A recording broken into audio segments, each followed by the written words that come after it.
بیمارانی که به اصطلاح مشکل خود ایمنی دارن. چرا؟ چون که پستیروزیس هم یک نوع بیماری خود ایمنی هست که همینطور که براتون توضیح دادم سلول‌های دفاعی بدن نیاز به سلول‌های خودی و پوست بدن حمله ور میشن و باعث ایجاد زخم و یا مشکلات پوستی میشن.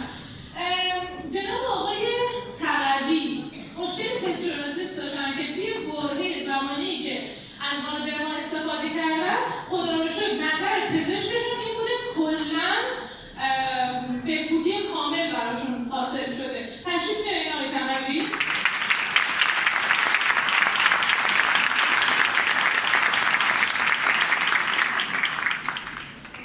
سلام و عرض ادب. بنده وحید تقوی هستم.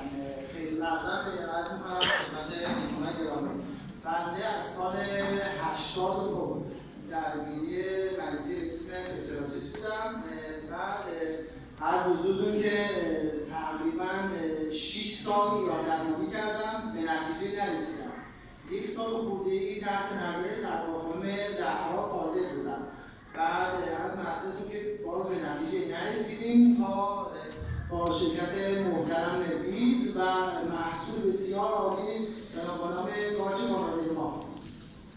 از حضورتون که من طی مصرف تقریبا 3 ماه اول هیچ آقای میگم اتفاقی من خود حال خوب قاعده منیجی حال خوب داشتم. سر 3 ماه من 20 روز دقیقا آموزش بینی داشتم، مثل اینکه مثلا علایمی داشتم که تصفیه.